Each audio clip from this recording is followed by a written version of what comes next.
I've been high up on the mountain. I've been blessed. But that's a slippery slope, and it's lonely up there.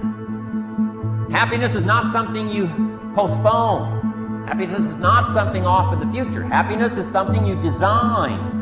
You gotta get the word. Happiness is something you design. Happiness is a study. Happiness is a practice. Happiness is an art. It's not an accident. It's an art. And anybody that wants to can study, practice the art of happy living. Those who have swords and know how to use them, but keep them sheathed, will inherit the world. But the young men really need to hear this more, I think, is that you should be a monster, an absolute monster, and then you should learn how to control it. It can be wobbly. The world has changed. What is our role as a man? You know, the universal stems from the specific. Where's your soul? Where's your heart? Where does it start? Do you want credit for it, or do you want to see the other person do well?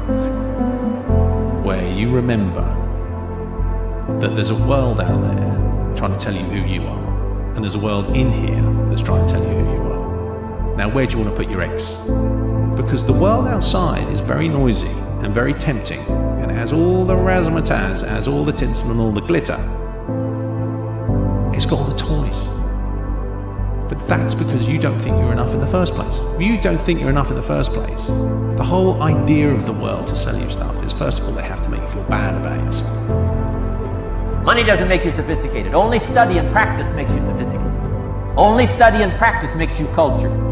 And only study and practice makes you happy. Study and practice makes you rich.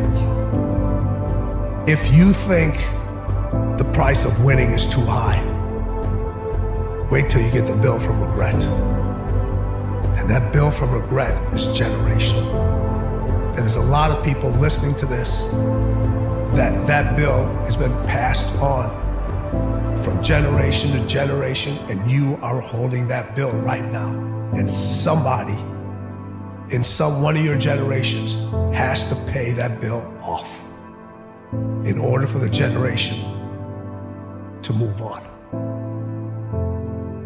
And the only way that bill gets paid off is you gotta be willing to make the hardest decisions.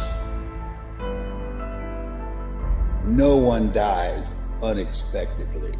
We all gonna die. But I'm here now. I'm not gonna focus on when I'm gone. I'm gonna focus on what do I do with what I have. To the pessimist, the glass is always half empty. To the optimist, the glass is half full. Why would the same measure affect people two different ways? Answer: it all depends on how you look at it. Our lives are mostly affected by the way we think things are, not the way they are. The way we think they are affects us most. So own the game, accept the rules, and move on into the rules. So the world will try and tell you who you are, and you have to tell yourself who you are. And there's this ongoing battle. And somehow there needs to be a reconciliation between the two. But in the end, you've got to have all the eggs in your basket.